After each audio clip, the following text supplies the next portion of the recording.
சமீப காலமா இது சம்பந்தமான நியூஸ் தான் போயிட்டு இருக்கு சோசியல் மீடியால. சோ இத பத்தி பார்க்கலாம். சின்ன திரை ரசிகர்கள் மத்தியில ரொம்ப பிரபலமான ஒரு தொகுப்பாளர் அப்படின்னா நடிகர் ஆதவன் தான். நடிகை ஹாசினியோட லிவிங் டுகெதரில் இருப்பதாக ரொம்ப வெளிப்படையா பேசியிருப்பது இணையத்துல ரொம்ப காட்டுத்தீ போல பரவிட்டு இருக்கு இந்த விஷயம். ரீசெண்டா ஆதவன் அவர்கள் அதிரடி விளக்கம் கொடுத்திருக்காங்க. இதுக்கு ஆதவனுக்கு ஏற்கனவே திருமணமாகி கருத்து வேறுபாடு காரணமாக மனைவி பிரிஞ்சுதான் வாழ்றாங்க இவங்க. சோ இந்நிலையில தற்போது பாண்டியன் ஸ்டோர்ஸ் 2ல நடிச்சிட்டு இருக்க நடிகை ஹாசினியோட லிவிங் டூ உறவுல இருக்காங்க அப்படின்னு சொல்லியிருக்காரு. 2வது மகள்களுடைய சம்மதம். இத சொல்வதில் எனக்கு எந்த வெக்கமும் கிடையாது. என்னுடைய மூத்த மகள் 2வது மகள் ஹாசினி நான் என அனைவரும் ஒன்றாகத்தான் வாழ்றோம். என் மகள்களிடம் எல்லாத்தையும் நான் சொல்லிட்டேன், இந்த முடிவை எடுத்துட்டேன் அப்படின்னு ஆதவன் அவர்கள் தெரிவிச்சிருக்காங்க.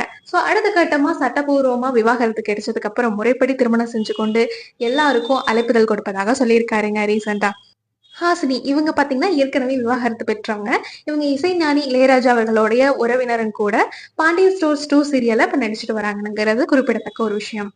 வாழ்க்கை என்பது ஒரு முறைதான். அதனால யாருக்கும் துரோகம் செய்யாமல் நேர்மையாக வாழ விரும்புவதாக ஆதவன் சொல்லியிருக்காரு. ஆதவனின் இந்த வெளிப்படையான தன்மை முடிவை பத்தி நீங்க என்ன நினைக்கிறீங்கன்னு உங்களுடைய கருத்துக்களை கமெண்ட் பாக்ஸ்ல பதிவு பண்ணுங்க. தேங்க்யூ.